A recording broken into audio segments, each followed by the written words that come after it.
You're listening to WRUU-LP, Savannah, Georgia, 107.5 FM, WRUU.org. We are Savannah Soundings, community radio with global soul. Check, check, 1, 2. Look like a little country. Some rock and roll and blues. 'Cause we sure love playing for good people like you.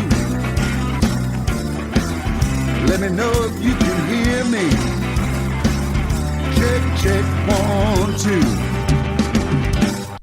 Welcome to Music Local and Sustainable, the radio show that features discussions with and the music of local musicians. I am your host, Dave Lake. Tonight, we are here with Marci Jean Brenner, viol player in the sanctuary of St. Mark's Lutheran Church in Jacksonville, Florida. And you ask why a local musician is in Jacksonville, Florida. Well, that's because that's where she lives.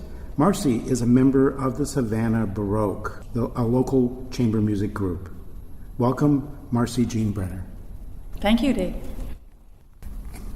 You're probably used to, on this show, listening to rock, pop, and jazz, but tonight we're going way back to the Baroque period and to the Renaissance. Describe a Viola da Gamba. We have 3 viols here, but describe how they differ, say, from the modern cello, which most people are familiar with. The Viola da Gamba family, the reason it's called gamba, that's Italian for leg, that's to differentiate it from the viola da braccio, which means it's played on the arm. So all the viols, no matter how small or large, are played held between the legs like a cello, but without an end pin. That is a challenge at the beginning, but you get used to it. They don't weigh much, and they don't have the cutting edge that a cello has. So it's not a real problem in the end. This is a tenor viol. I did not bring a treble. I am not a friend of the treble. I love playing the tenor, the bass, and the violone, which I also did not bring. It is the double bass-sized gamba. And you'll notice the shoulders, so-called shoulders here, are not round like a cello or violin. They're sloped. The back is flat, and in order to make the neck not too far from the back, we have this Knick, it's in German, where they actually take a chunk out of the inside, fold it on that line, and glue it to the ribs. The ribs are very deep on a viol. That is one of the main differences between the violin family and the viol family. The double bass is a direct descendant of the viol family because it has the sloped shoulders. The lower bouts are much wider. Of course, they also started making violin-shaped contrabasses later on, but the first ones were just taken directly from the viol family, and they put 4 strings on instead of 6. This tenor viol is around the same string length as a viola, but as I said, it's played on the leg. It's tuned in fourths and thirds, just like all the viols play it. This is in G, starts with a G, C, F, and then comes a third A, D, G. So we have 1/3 in the middle and otherwise fourths. That would be the G minor chord. It's just slightly off from a guitar tuning. The third is in the wrong place, so guitarists have a fit when they get one of these in their hands. A lutenist would love this because it's tuned exactly like a lute. The Renaissance lute is tuned in G just like the tenor viol. And in fact, the first viols were just lutes that they put a curved bridge on, and they had to take out some wood here so they could bow on the curved bridge. And most of the first viol players, at least in England, were lute players. And so this has 6 strings, and it's tuned in fourths and thirds, compared to a cello, which has 4 strings and is in fifths. Exactly, yeah. Well, let's listen to a little bit of the tenor viol. And you have a piece by Tobias Hume. Hume, who was a mercenary And when he was not out fighting wars for other countries, he was home writing and playing for the viol.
Now this piece is called Tickle Tickle, and it's from the first part of Airs.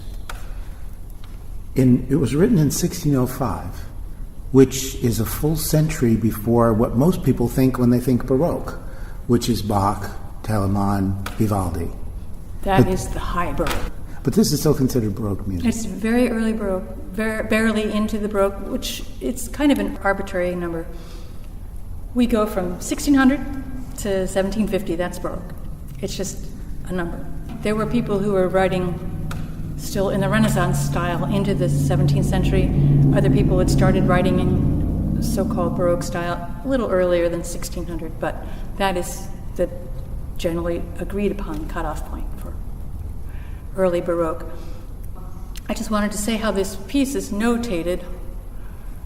It's in tablature, which means instead of what normal musicians, modern, let's say, musicians are used to reading, each string, in other words, 6 strings, each has a line, and upon those lines are letters, A for the open string, B for the first fret, C for the second fret, etc., etc., and it goes up to L, which is the 7th, M is the octave, and it's very hard to read at the beginning, but it was a lute tablature. They just took it verbatim from lute tablature, and it's very practical when you learn how to read it, because you could play that piece on any viol.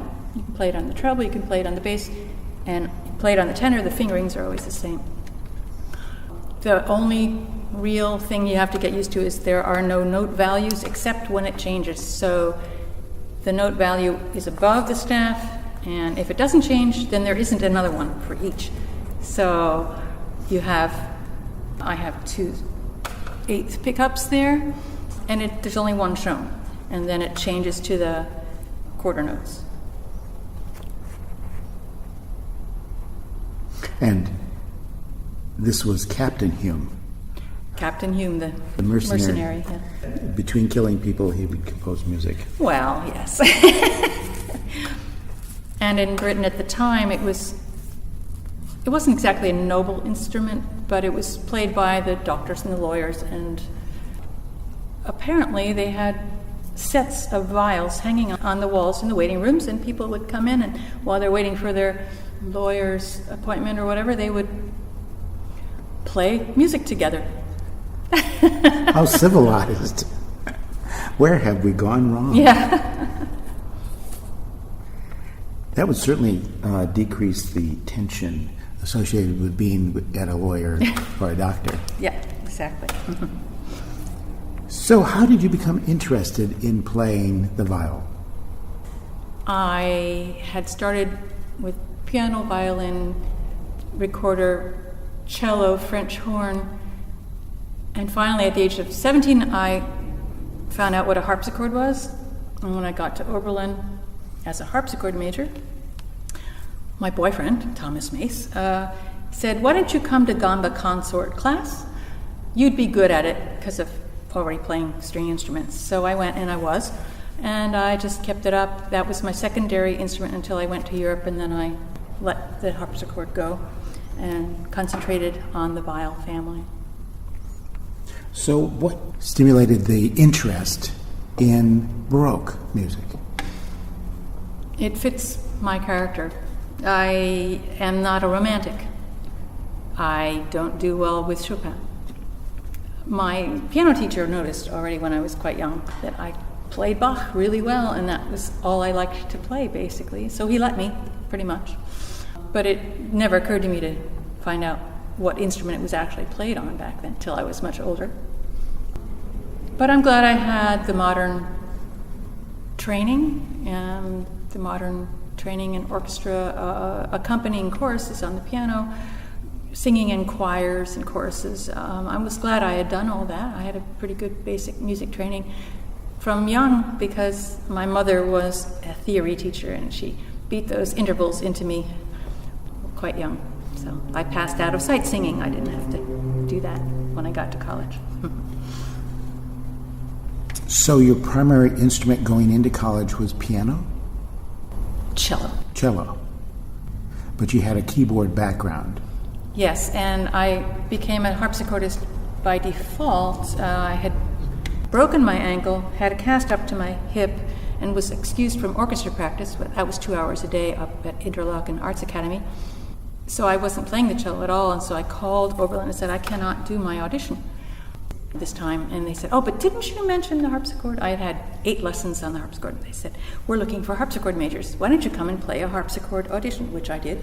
And they took me, so by default I became a harpsichordist. And I'm also glad I did that training because when you play continuo, which is the accompaniment on a harpsichord, you learn all about harmonic pull, harmonic interest, and it helps with all Baroque music. So.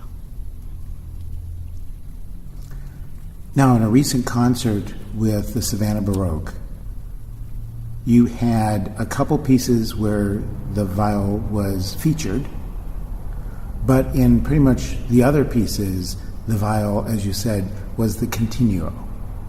Yes. So what is continuo? Basso continuo. It's short for basso continuo, which means the continuous bass. So in most Baroque music, there is a bass line and some treble lines, 1, 2, 3, 4, 5. And the bass line itself is written just as a bass line with some numbers above it. And it's usually throughout. There are other bass parts that come in and out, but the thorough bass or the basso continuo is pretty much continuous throughout the piece. And it, if done on a harpsichord or a lute, it adds percussive aspects. And then you ideally have a bowed string instrument as well on that same bass line. But the continuo means it's just usually always there.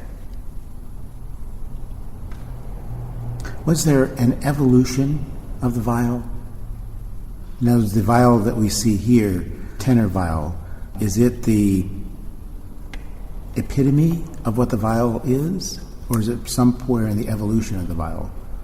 This is the end result of about 120 years of Baroque building. This is the very ultimate, the 7-string bass. That 7th string was added because they were afraid that the violin family was going to take over and the viols would go the way of all things. It didn't help. That is a third lower than the lowest string on a cello, and it's very beautiful. I'll play for it later.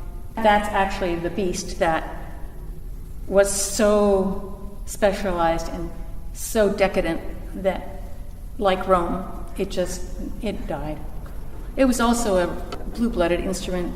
People, especially women, played the instrument at court. And so when the French Revolution came about and everyone was beheaded, the viols ended up either being burned for firewood or put away in the castle where it was found many decades later, and restored and played again. This is a copy of an extant instrument. This is the English viol that I will play next. It's a bit of a bastard, let's say. It's not any one particular copy. It's a fantasy instrument, but it serves its purpose very well as a lyra viol, which the lyra way means chordal music, like what I just played. And I will play some more Hume on that instrument in a minute. But the tenor viol was usually played only with other viols in the consort. So you'd have one or two treble viols, a tenor or two, and a bass or two. So this was not a solo instrument. Although Tobias Hume did specify it for most of his music, it can be played, as I said, on any size viol. In the Baroque period, there would be viol consorts? Yes. So basically, a soprano, tenor, bass, viol would all be performing together as a group. Just like a vocal ensemble, you'd have each voice covered. Tonight, we are here with Marci Jean Brenner, viol player in the sanctuary of St. Mark's Lutheran Church in Jacksonville, Florida. This has more of a look of a lute or the look of a guitar rather than the look of a modern cello, which takes its look actually from the violin. Even though its ribs are much thicker, it really is much more of that violin sort of structure. Why do you think the evolution occurred between the viol and the modern cello? When you look at the music scene of the time, in the mid-18th century, people started playing in larger and larger rooms. Viols and violins played together in churches always, but in the castles, the rooms kept getting larger and larger. The Rococo rooms were much bigger than the Baroque rooms. The Renaissance were very, very high. But anyway, the viol family needs an acoustic to sound well.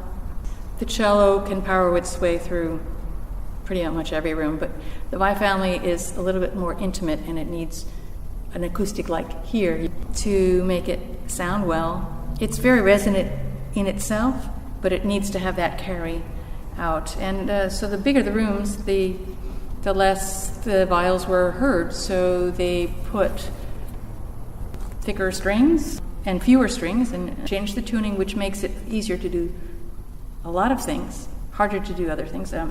It's tough to play chords on a cello. It's very easy on a viol. Not only because of the frets. Oh, I haven't mentioned the frets. We take old gut strings and tie them around the neck. Typical is 7 frets. Sometimes you put an octave fret up here. You can't really do much in between because of the neck. It's technically impossible to tie. They used to make holes in the neck and then put the frets through, but then you couldn't tune them. The reason we need to be able to tune them is that organs and harpsichords don't always play in equal temperament, so we're always moving our frets and tuning a little differently to make that happen. So you change the tuning depending upon the piece that you're playing? The typical tuning of the viol is always the same, but there are pieces in the book by Hume, it's called scordatura. You change the whole sound of the instrument by playing in different tunings. I can demonstrate the one that's easiest. You tune the bottom string down a whole step.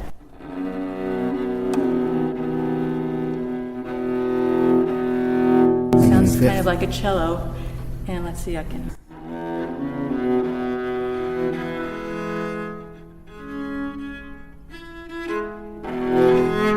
there's a chord. It happens to be F major chord. Tune the G down to an F. I have a fifth here, and everything else is the same.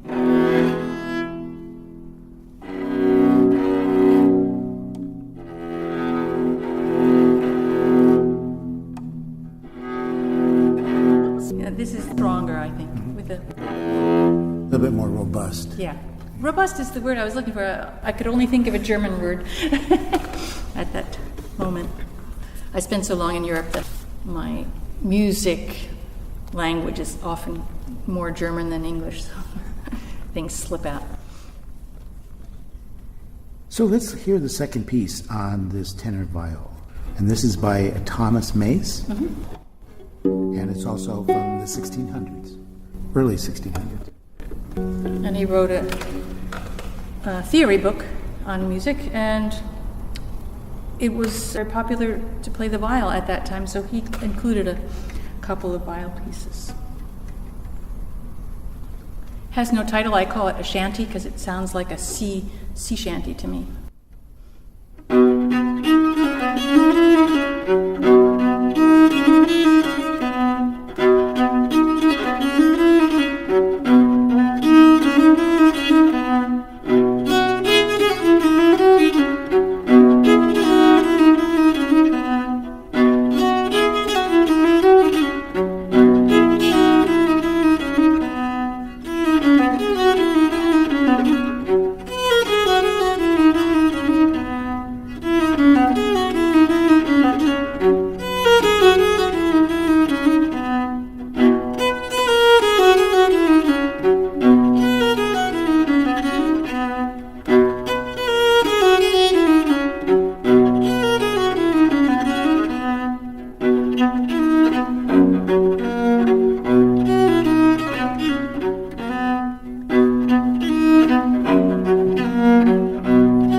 Now, would these be considered in an English style? Yes.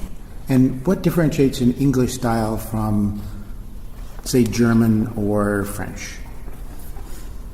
Well, from this early period, since it came directly from the lute, it was very chordal music. The Germans, they were more melody instruments. They didn't do the bass and the melody. They just concentrated on the melody, and they were really good at that. French loved just the sound of the instrument.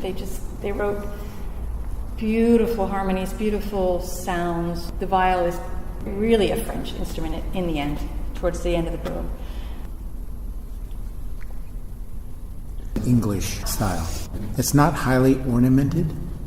Or is that characteristic of this period? Not a lot of ornamentation? Well, the ornaments are different. You can add ornaments to anything that you play in the style.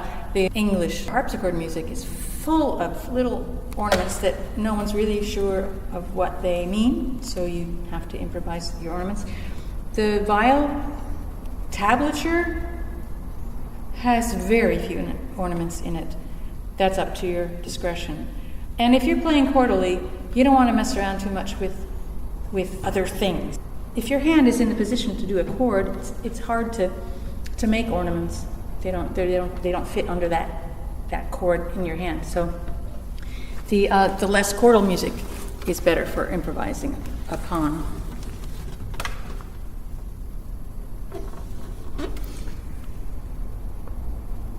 Now we've moved on to a lyra viol, and the tenor viol is in G. The lyra viol is tuned in D. This is a modern instrument built by Thomas Mace. Yes, not the one we just heard, but that is in fact the person who made me interested in the viol and said, come to Gamba consort class.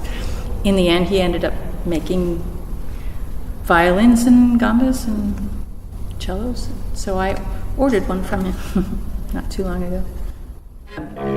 D, G, C, E, A, D. So it's exactly the same tuning except in D. This is one note below the lowest guitar string. The guitar string is E, gamba is D, and the cello has a C below that. This is now a little bit more familiar in terms of size to the classic cello. Yeah. But again, it has the viol characteristics. It has the sloping shoulders, it has the 6 strings, it has the frets, it has the flat back, and the little bit of the angled at the top to connect to the neck. Mm-hmm. I have 2 national styles here. I could play another piece by Hume, which is very interesting. It's called Hark Hark. It has some effects in it. I'd like to do that. And to cover the Italian Spanish style, I would do that Ortiz. Okay. I'll stick with Hume for now, and then I'll go back to the earlier stuff.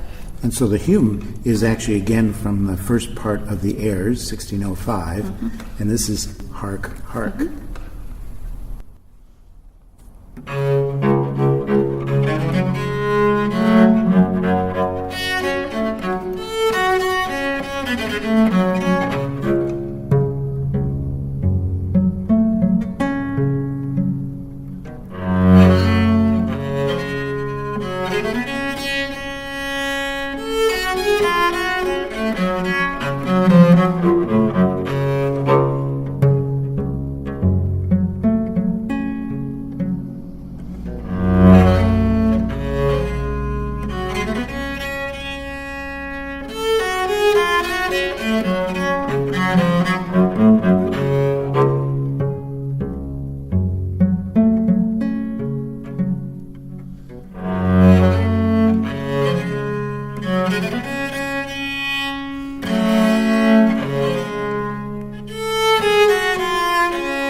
You use 3 different styles: classic bowing and pizzicato, and bouncing the bow against the string. It's called colegno. It's using the actual stick on the string, bouncing it.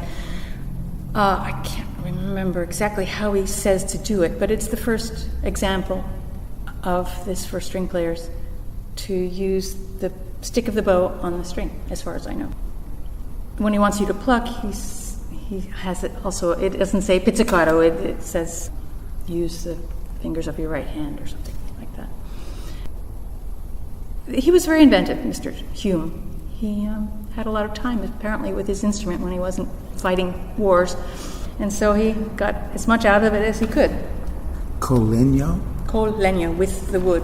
Which strikes me as a very modern technique. You see that in 20th century string work. Yeah.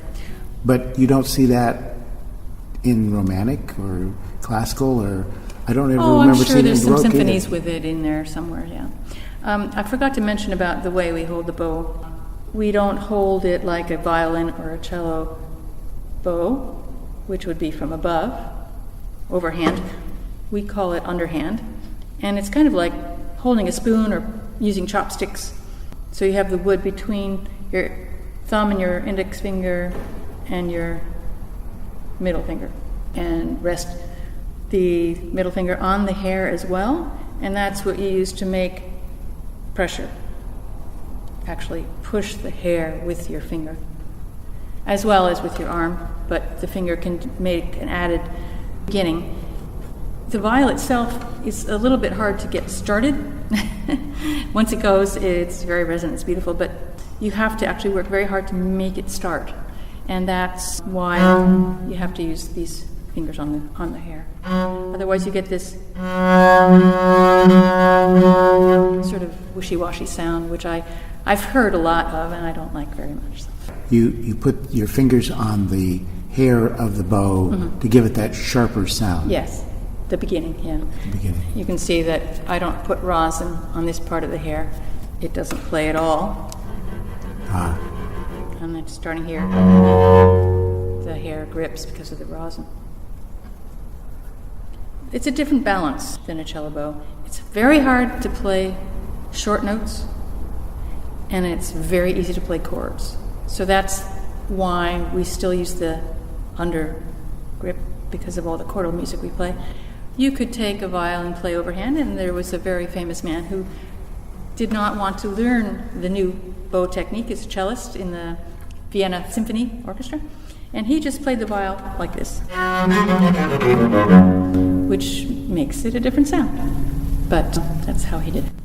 Now, also, the bridge is not quite as curved as the cello bridge. Yes and no. The trick with all viols is to get all 6 strings playable without hitting the sides of the instrument with the bow. And that means some instruments have a very curved bridge. The cello has sort of a drop off towards the bass. You know, it's not an equal curve. This is more of an equal curve. It's because of the amplitude of the bass strings. They really want to move, especially on the cello. So you have to actually make the fingerboard lower at that point, or else you get it'll hit the frets. The string will hit the frets. Anyway, so that was the mace viol. Also, and the fingerboard is shorter. It's quite short, yes. Yeah. Yes, we can play an octave easily, and then a fifth, and then we can't. Which is why we have frets, to make everything sound like an open string. It's not to find the notes, it's to make everything sound like an open string. I wanted to play the Ortiz on this. Okay, so this is a totally different style. It's actually the earliest of all that I'm playing. It's from the 16th century, and I actually have a special viol just for this music, but I did not want to bring 4. It's a guitar-shaped viol. It's very large. It's still a bass. It's tuned in D, but it's just slightly bigger and harder to play than that. But it has quite a fundamental sound, more like a cello than what these viols that I've been playing. But in order just to show you the style, which is called a ricercato, it has nothing to do with anything I've played until now. It's just a string of notes that are repeated in various keys, and then a different theme, and then it just kind of keeps going. It's an exploratory piece, let's say, by Diego Ortiz, published in Rome, 1553. Now, this is before that 1600 cutoff. This is actually Renaissance music. Okay, so this is Renaissance music. Is that allowed? Yes. Everything's legal.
You're listening to WRUULP, Savannah, Georgia, 107.5 FM, WRUU.org. We are Savannah Soundings, community radio with global soul. If you enjoy our programming on WRUULP, please support the station with a donation.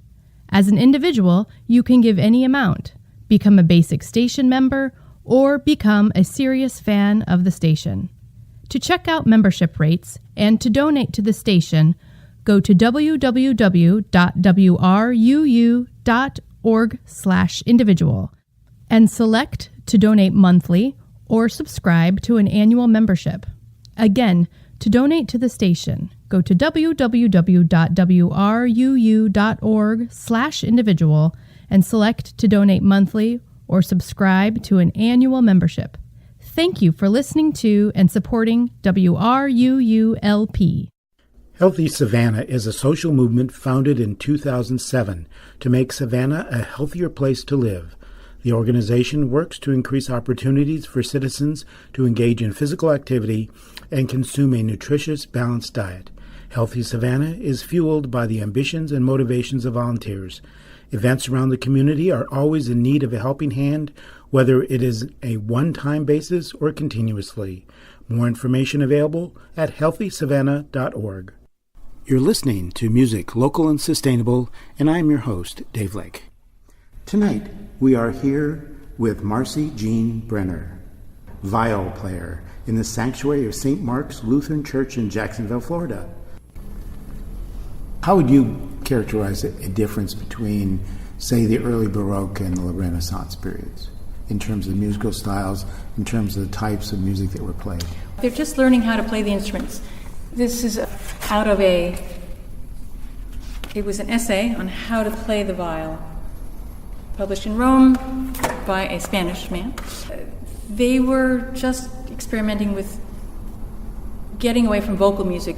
At first, viols played vocal music, doubling their parts. And then they started exploring the possibilities of just playing the instruments alone. So that's what this is. It's just, let's try something. They go back to the vocal style later again. The first opera was Orfeo by Monteverdi, 1608. But before that, viols are playing with voices because it is actually the closest to the voice of any instrument. And the ideal of any musical instrument is to imitate the voice as well as possible. And the viol does an excellent job of it. You use a different bow with each viol. Yes, they have their different needs. The two smaller ones don't need a lot of oomph to get them started. The big one does.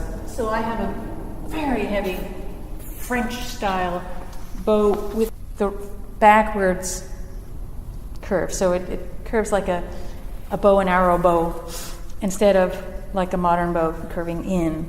Extremely long, heavy, with ivory everywhere, except it's not. It's bone, don't worry. To make it that much heavier, I think it's 80 grams. It's about twice as heavy as my other bows. But this is a large instrument. It has a lot of body, so it needs a little bit more oomph. Much longer. It looks like those luxury yachts. Yeah, I understand, yes. I mean, almost pointed. Sleek. Mm-hmm. Very long. Yeah. Very long. Much longer than a modern bow. Actually, it was longer. I broke it. Ooh. And I had a violin maker, a bow maker, make it look pretty again, but it was even longer. Oh, wow. The bass strings have to be heavier because they're the same length as all the strings. They just need to have more mass to make them lower in pitch. So, like a modern instrument,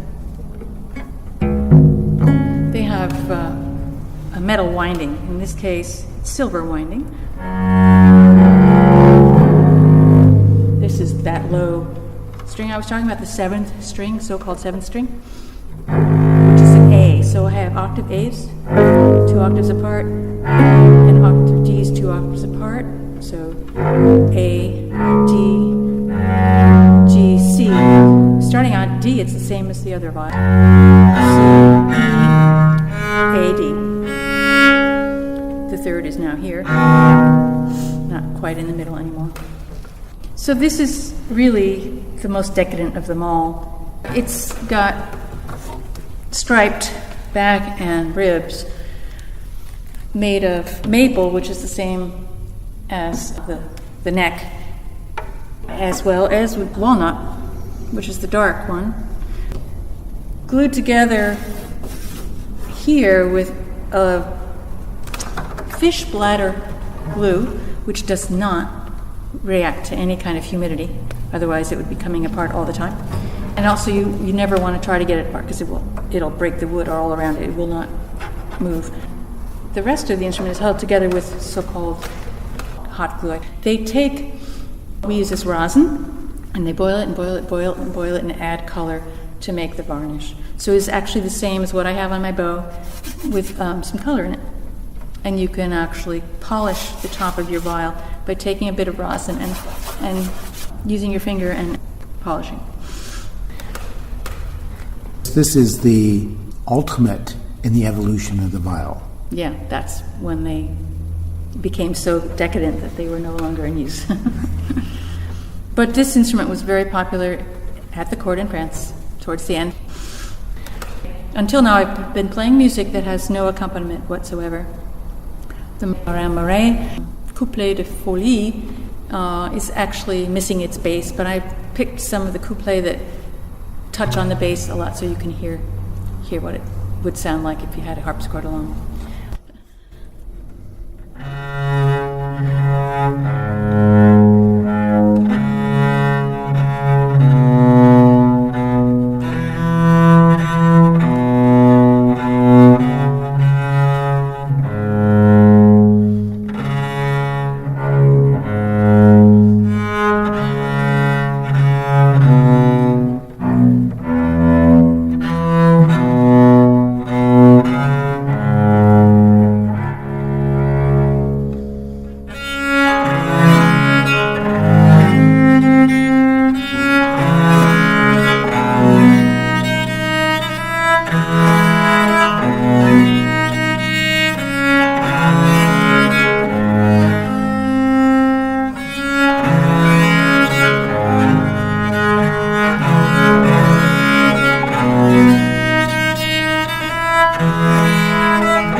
Even within this being French and the French style, it was really interesting, as you said before, you have the chords, which are not ornamented, then a slow piece that was very highly ornamented, then a very quick piece that was not ornamented. Mm-hmm. Murray actually wrote in all those ornaments. He wrote everything he wanted. He even wrote in the fingerings and the bowings, when to change bow, when to use slurs, when to change positions, which finger goes where. It's one of the best methods of learning how to play the viol at all, but especially French music. Just take some Murray and study it and do what he did. He was a player, of course. He was really the composer for the viol in France. He wrote over 500 small pieces for this instrument with continuo. And you can either use another viol, sounds beautiful, or you can use a harpsichord and a viol, or you can use a harpsichord and a lute, or a lute and a viol for the accompaniment. But it's basically for the 7-string bass viol with some kind of chordal accompaniment. So you would describe Murray as a transitional figure in the Baroque style. Yes. Now, you mentioned that he composed in the dance style. Mm-hmm. Did he put them together in suites as the later Baroque? He did. But they're very long suites because he keeps adding little character pieces. So you almost never perform a whole suite at once because there might be 12, 13 pieces in there. So we're forced with the choice of cutting out some of our favorite pieces because it just goes on forever. If you did a program of only Murray, you could do 2 suites and you'd have a whole program. But this Folie is an unusual form for Murray. All the composers in the late Baroque did variation, and all of them used the Folia bass as a starting point. Corelli, Vivaldi, Telemann, everybody did a version of the Folia. Murray's is the most beautiful.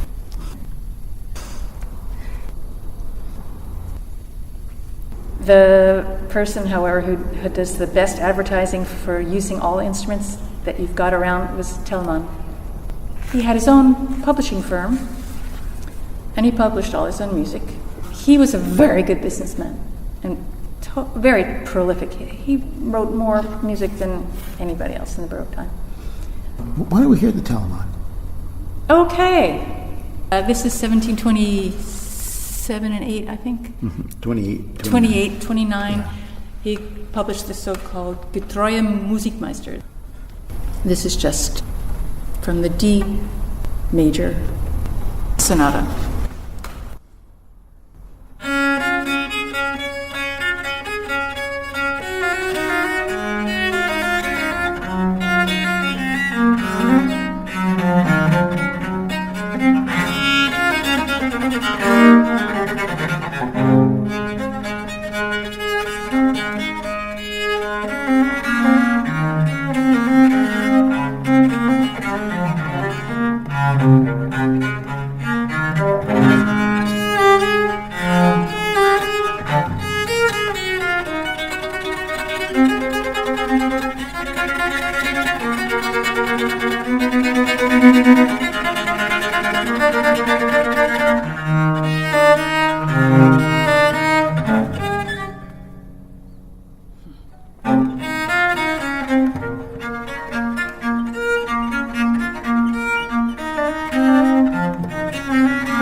Now, one thinks of Telemann as cosmopolitan, where one thinks of Bach as being provincial. He was old-fashioned.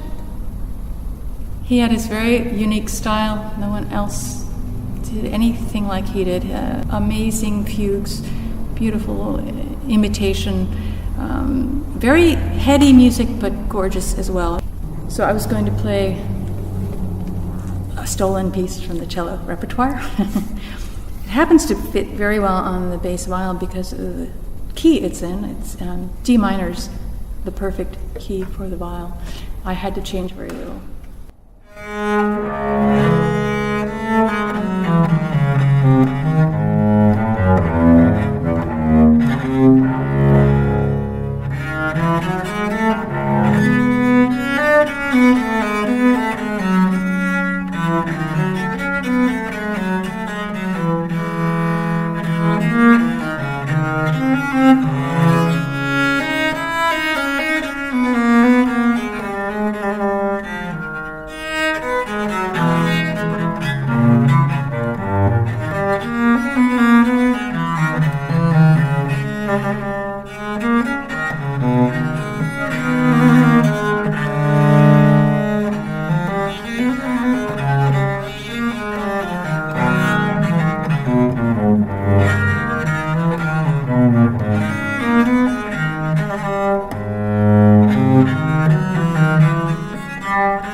So this is the Allemande from the second suite in D minor Yes.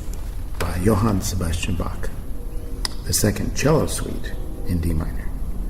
What I've done today, I have just gone through the whole repertoire, basically. There's very little I haven't touched on. The one piece I may still play, the Carl Friedrich Abel, he was the very last of the virtuosos, and he wrote these 27 pieces for viol alone. He just kept the viol alive, even though it was out of fashion by the time he died. This piece has no title. It is one of the 27 pieces. Is in D minor, which is the viol's favorite key because of all the open strings we have. And I call it the arpeggio, and you will see why.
We mentioned that the lyra viol was made by Thomas Mace, not the original Thomas Mace, but the Thomas Mace who introduced you to the viola da gamba. Who made the other two? My first husband, Matthias Burley, made the tenor and the 7-string bass, and he also made a violone, which is the double bass size, for me. So he's based in Vienna, Austria, where he makes modern instruments as well. Anything that is both stringed instrument, does amazing restorations. I appreciate having these very, very good instruments by him. Thomas Mace came to it much later. He was an English major at college, and he actually built a harpsichord kit while we were friends in college, and then he went off to study. I think he has a master's in English literature, taught for a while. He now lives in Boulder, Colorado.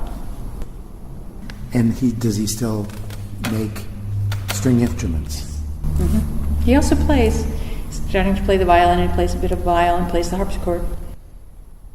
Now I notice on the viola da gamba, the tailpiece is also very different than the modern cello. That is true. It doesn't need to hold quite as much tension, so it's not as massive. It's not made of ebony, it's made of some other kind of wood, whatever you want.